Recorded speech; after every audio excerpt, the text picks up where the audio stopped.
Hello and welcome to the second edition of the Companion Chronicles. This will help new players get started on Exos as it is unlike any other server you have ever played. Forget everything you know about vanilla Valheim because some of it, if not most of it, will not apply, to include recipes, item tiers, monster strengths.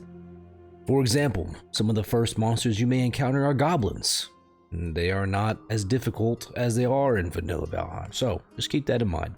When you spawn in for the first time in Exos, you will spawn in the Refuge. Now, when you spawn in here, you'll be given a little welcome sign and you'll be greeted by the first NPC who will wave at you. He's holding a torch. His name is Titus, and he has the first quest that you'll want to take, and he'll also give you a nice handy tool that'll help you on your journey. So make sure you chat with him and then follow his quest line. That's going to get you started. You're going to come down here and you're going to loop around to the right. This will basically tell you that this is where you're going to choose your class. But before we get to that, you'll see a bunch of words on the right. I'm not going to read them or go through them now, but these are just reminders for different things that are important for your survival on Exo. Once you come over to the altar, you're going to want to press E on it. This will open up the class selection menu. There are 13 classes currently in Exos. Once you find one that you like, you're going to click change class there on the bottom. Once you do that, a window should pop up that has 4 unique icons for the 4 different skills associated with your class. If it does not, you will want to click the change UI style at least once, and it'll give you a couple options if you cycle through it. This will help avert this issue that some players have, not all, and that'll help make sure your skills show up. The default hotkey for all the skills is if you hold Alt and press the associated number 1, 2, 3, or 4 to use that skill. Alright, once you choose the class, you can mess around with the skills a little bit. You can see here I'm messing with some of the shaman skills, which is one of my favorite classes. Super awesome class. Note that the first time you die on Exos, your class will reset.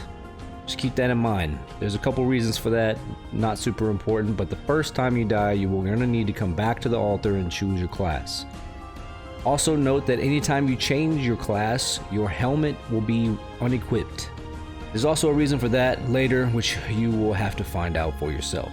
So as we move around to the center of town here, you can be greeted by the Elder Druid there. He has some buffs for you. But ultimately, if you took Titus's quest, you're going to want to come over here to Nalia, the alchemist's house. You're going to speak with Nalia. She's the young lady here behind the counter, and she is going to give you some nice little rewards to get you started on your journey and get you on your way to Exos. Also within Nalia's alchemist hut are some crafting benches to include the jewel crafting bench. In Hector the blacksmith's house, there is a forge, workbenches, etc. So there's all these different benches throughout the town are usable by all players on Exos. The intention is, or the recommendation, I should say, is that you stick close to the Refuge until at least level 10. Exos is a very dangerous world. If you walk into the wrong area and you get one shot, it's because you walked into the wrong area. It was a mistake. So be careful of where you run. Additionally, make sure you are careful at nighttime. Exos is very unforgiving at night. The difficulty increases for the duration of nighttime, so make sure you keep that in mind, especially at low levels. All right, you are going to run into creatures at nighttime that will absolutely decimate you. So make sure you band together, make sure you stick close to the Refuge, at least for the first few levels. There is going to be a quest in which you will receive an item which will allow you to build a ward so you can protect and build your own house and secure all your belongings, etc. But until then, you can build, of course. There's nothing stopping you from building unless it's a no build zone, i.e. a town like the Refuge or other landmarks throughout Exos, but you will not be able to ward your location until you get the item from the quest. So make sure you follow the quest line, which starts with Titus, then Nalia, and then she'll send you on a bunch more. That's the basics you're going to need to get started in Exos. Some of the beginnings of Exos can be very confusing and difficult because, like I said, you're going to want to remove anything that you might remember from Valheim. Now, there's still some recipes that are the same, but for the most part, I wiped them all entirely. I wiped every creature's drops. They're all unique. They are not like any other server. So just keep that in mind. Make sure you pick up everything you see. Check your recipes often because you might unlock something that's very useful.